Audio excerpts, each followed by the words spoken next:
Today, we are going to install a sprinkler head. I'm going to be installing this sprinkler head for a specific reason in a specific place to solve a specific problem that hasn't been addressed yet.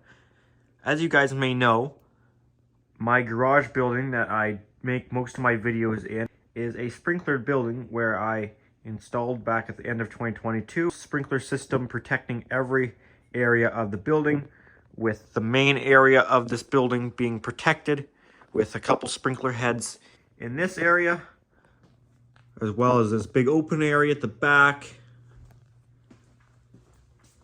bathroom, sprinkler heads in storage room in the lower section, upper section, other storage room, as well as 3 sprinkler heads in different areas of the attic. So basically, I think we have 11 sprinkler heads in total, and this entire building is protected. Also, you may notice those are pendant sprinkler heads. This is in fact not pendant sprinkler heads, so why am I holding on to this? And if the whole building is sprinklered, why do we need another one? What's that going to do when every area is already covered? Good question, and I'm going to answer it. It's actually a pretty common install I'm going to do, where it may not become obvious at first why it's needed unless you really look at the situation, and this install for this reason is extremely common. The issue is this area of the building right here doesn't always have sprinkler coverage. Now, why doesn't it have sprinkler coverage? There's a pendant sprinkler sitting right there just waiting to be set off. What's the issue? Well, I'll show you the issue. Because in fact, right now, currently, there isn't an issue. Now, I'm not trying to drag this on. I'm trying to get you guys to actually think about what the issue is. Some of you will immediately see the issue, but for those of you that don't, let me show you. 3, 2, 1. Okay, yeah, this sprinkler head covers the area, right?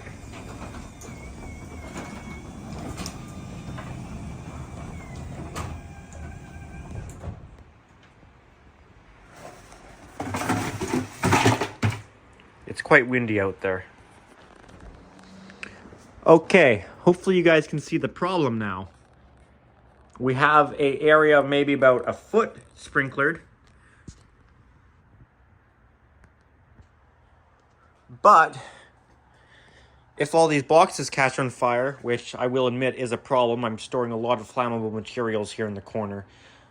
This is all stuff I'm trying to part out and get rid of, but if a fire's to start here right now, it's going to hit that door. Now, as much as that door isn't flammable, obviously the sprinklers are a good thing to have. And in this configuration, as of right now with this door, if a fire's to start underneath of here, it's not going to do anything. It's not going to set a sprinkler off. If it gets big enough, it might set off that one. If it reaches around the edges, it might set it off. But the water's still not going to get to it very well. And it's not really a efficient setup at all. Let's just take another pendant sprinkler and, you know, just stick it right to the garage door. That would work fine, but obviously that physically would not work. So we have to take one of these, a sidewall sprinkler, and that is not it. And if we just pop the sidewall sprinkler up here, fairly close to the ceiling, or to the door, which is acting as our ceiling, the heat from a fire will rise, hit the door, and spread to either side, pop that little glass bulb, and this should spray water all over the area where the heat's coming from. Door don't want to close.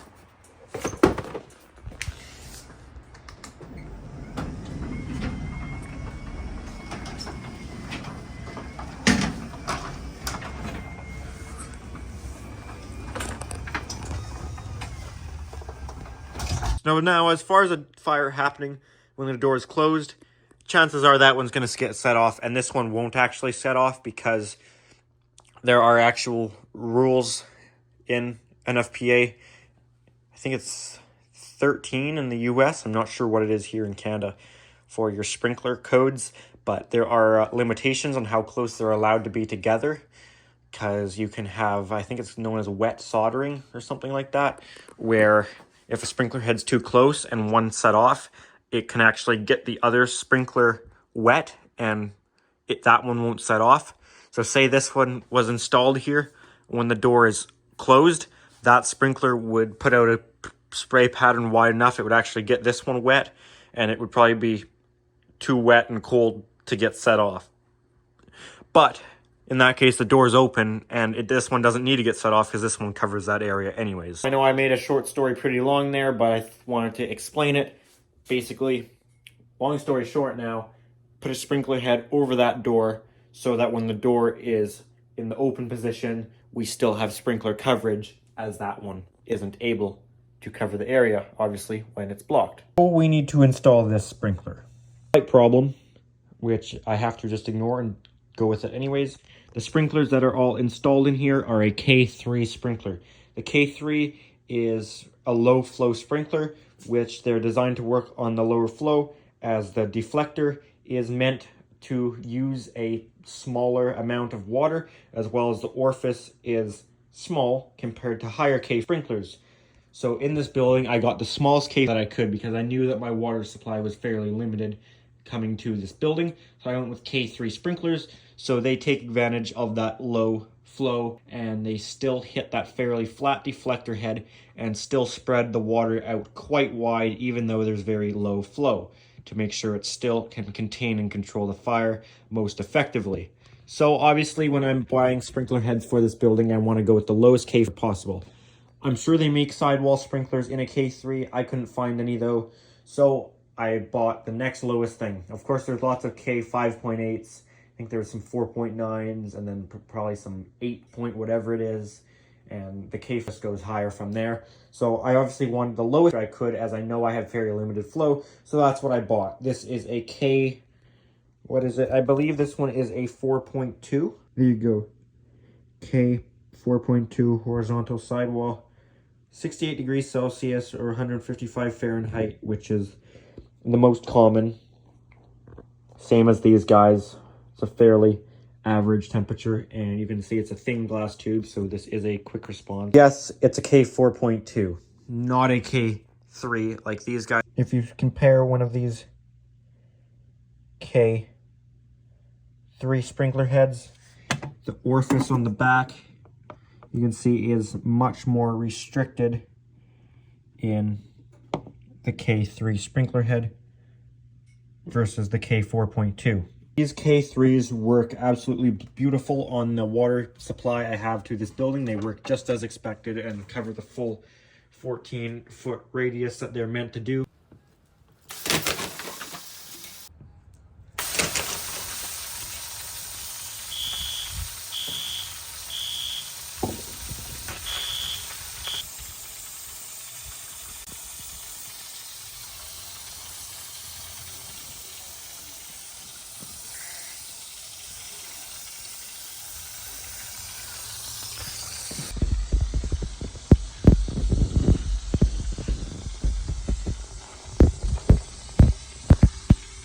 They do basically 7 feet out from where they're mounted, or 14 feet across. That's what they're rated for realistically. They do slightly higher than that. So these ones may not work quite as effectively as they are 4.2, K 4.2, so they're meant to work off a higher water flow.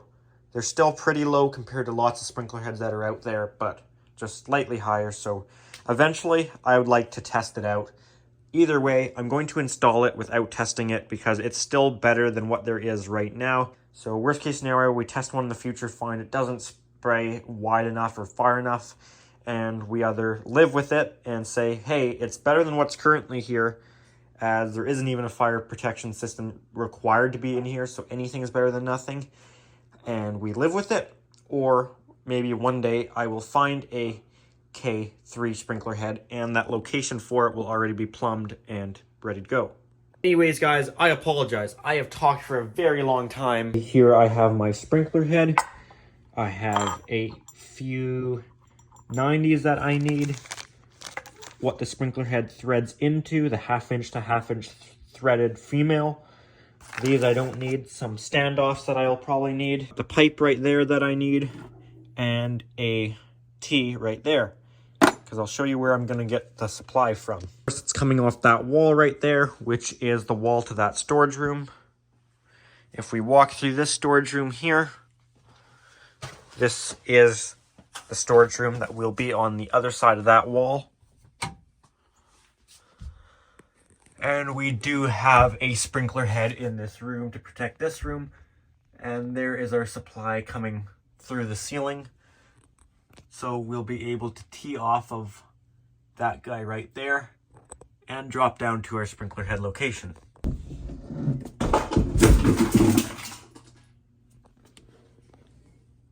That is not good. I just knocked over a big fire alarm panel. Okay, let's see how much I broke. Old 6500.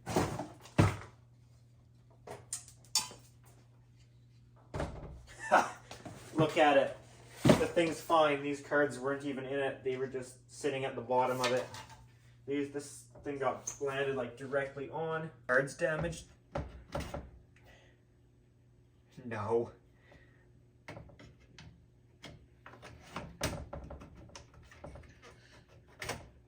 No, they're fine. If it didn't land on a cardboard box, it might have been damaged, but... Okay, so where am I going to install this? Obviously, I want it as centered as I can for aesthetics, mostly. Center of the door would make sense. Center of the door has this in the way, so we can't really do that.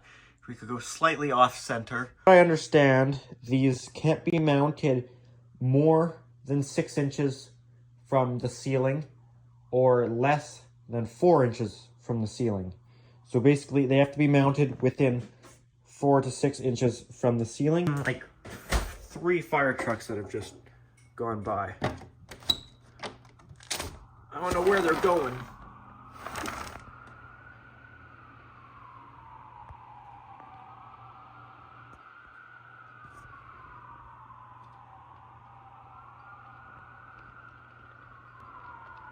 Oh, there's another one.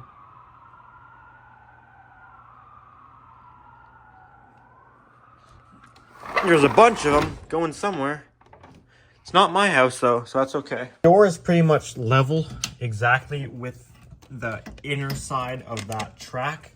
So we can basically measure off that. And we need to be in between 4 and 6 inches. You can see where 4 inches is there. So we pretty much need to put the sprinkler head as low as we can. We're gonna shut off our sprinkler system and open the drain.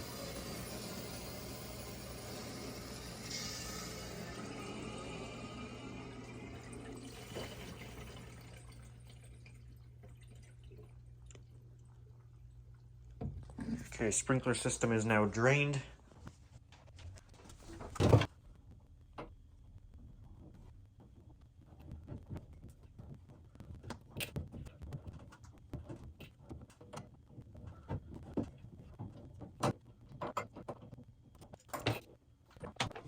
There is our sprinkler head from in this room down.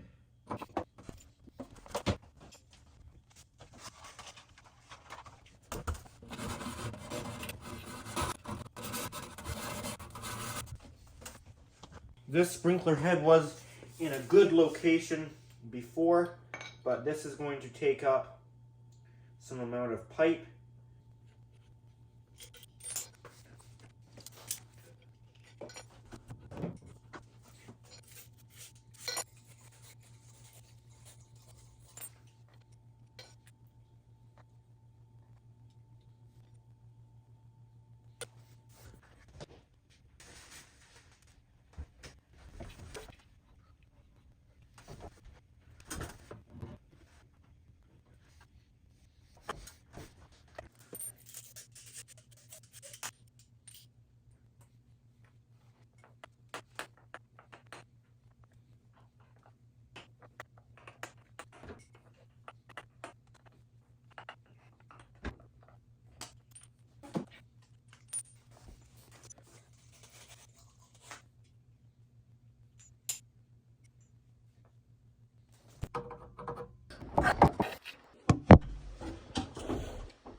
I'm basically just going to line this up with this and push it back so I can get an idea of where the center, where the hole needs to be started from, at least horizontally.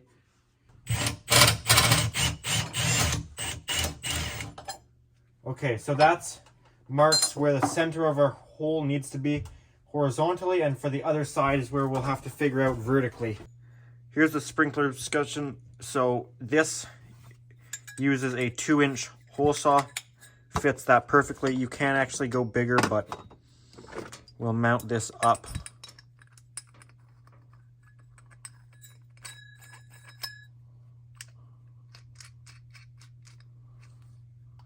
Lock it in. You can see where the hole ended up on the other side.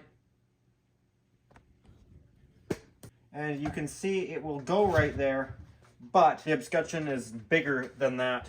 That's just the inner bit, so we'll need to go a little bit higher, which is pretty easy to do. We can just take this escutcheon here and line it up, and we know where it needs to be centered. So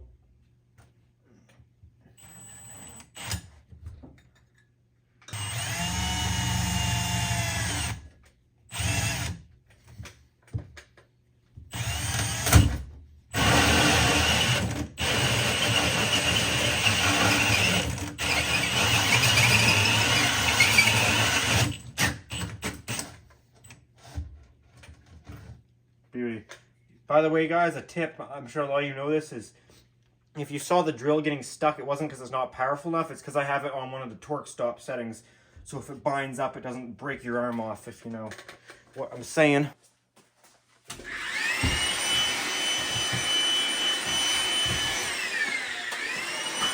Okay, we now have our hole drilled for our sprinkler head. So that is helpful, because now we need to cut some more pipe to some specific lengths. You guys are currently sitting on top of the emergency light, so it's going to be coming down right there, 1.5 inches to the center, actually 1 5/8 to the center of that, which is based off of that, which is 1 5/8 from there. So that's 3 1/4. So our measurement down to there, so remember we'll have a 90, but to the center right there looks like 18 3/4 to me, which that gives us 15.5 down to there.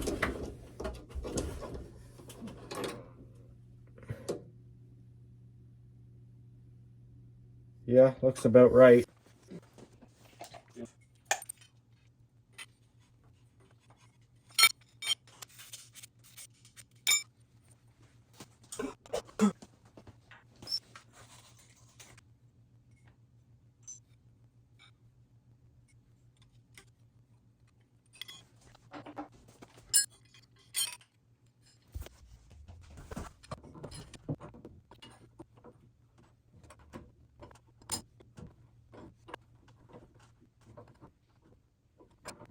Yep.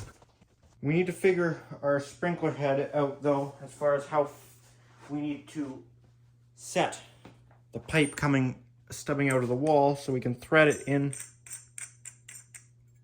to that guy. We can mount it in the escutcheon right here.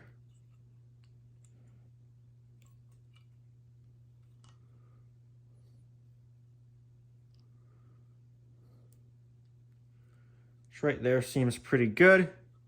And this piece here is what will thread the sprinkler head, just like that. So this will stick in the wall like that.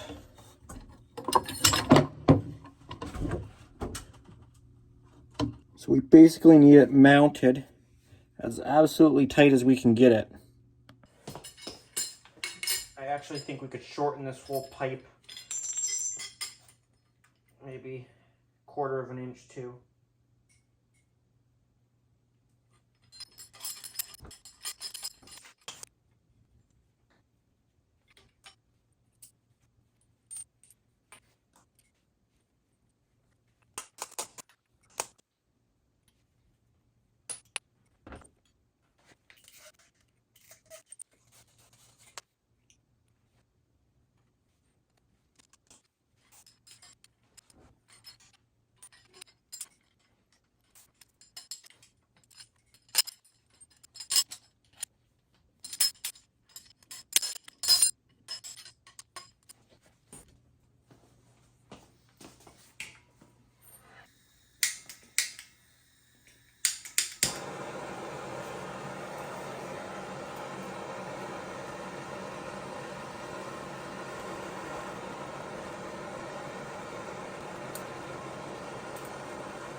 I don't know if this is actually going to hold. It might need to be resoldered. Some of these joints don't look very good, but maybe they actually are okay.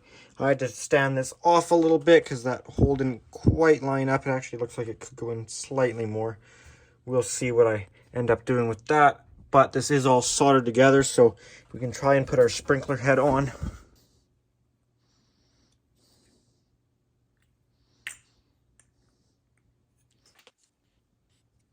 Now we'll wrap it up in some Teflon, the same way it threads on.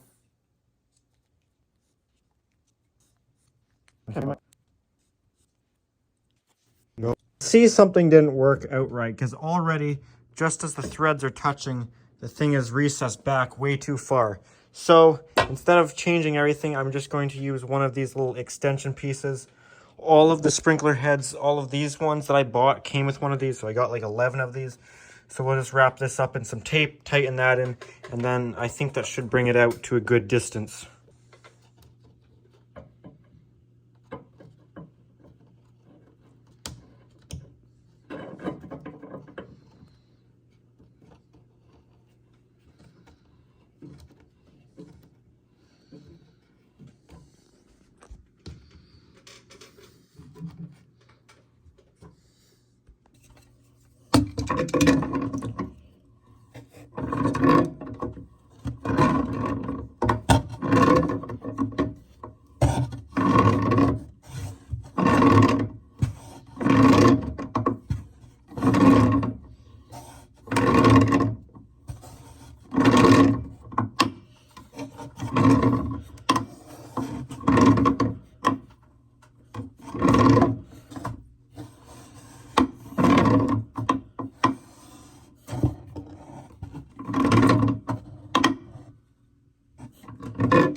This is just electrical tape, just so I don't scratch it up so bad when I finish tightening it here. These ones are obviously, you gotta be more specific of where you finish tightening them, unlike the pendant ones, since it actually matters what direction these face. So I think once we get this back to level, that should be plenty tight.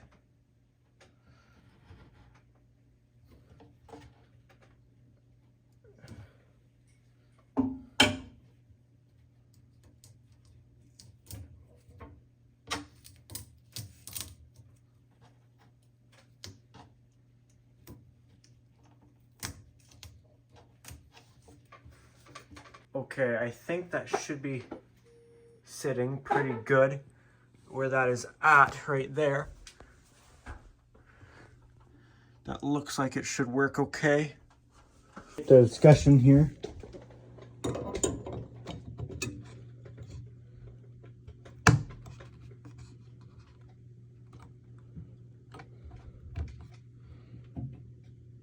That definitely does finish off the look. Okay, well, I think that looks pretty clean right there. So now let's refill the system and see if we get leaks.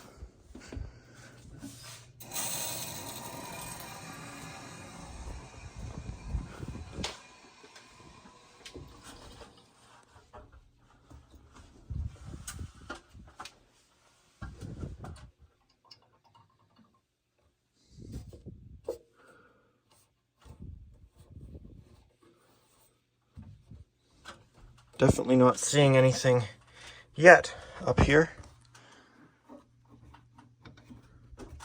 That water there was from cooling down the pipes.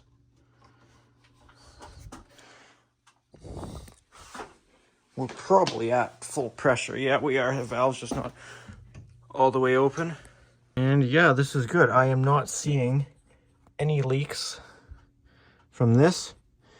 Now, my plan originally was going to be to go this way, then down, then that way. And then once I decided I wanted to put it right here in the middle, I thought I'd go back, down, over. But I don't really like the look of this. It kind of looks janky, but it reduces the bends, so it shouldn't impact flow quite so bad. So I think it'll do. This isn't that visible. As you guys know, this is just this storage room here where all the fire alarm stuff is stored. So yeah, main thing is no leaks from any of these joints, even though these ones look like crap, they're not leaking. Put the sprinkler head on the other side. Looks great. So yeah, I am pleased with this install. I guess I better show it with opening the door at least once. I mean, that is kind of the whole point of this install. I'm not sure if we're within those 2 inches that it's supposed to be. Hopefully we are. Watch the garage door actually hits the thing. Okay, I'll open the garage door here.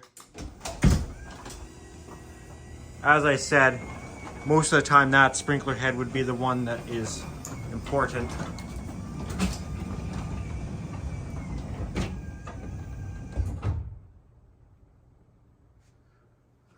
We are kind of within our 4 inches. I'd say we're a little bit on the high side.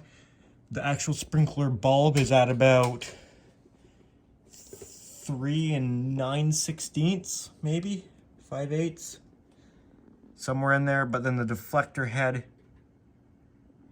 is, yeah, I mean, we're close, but yeah, it probably should be a little lower, but I can't really go lower. So there goes my tape measure.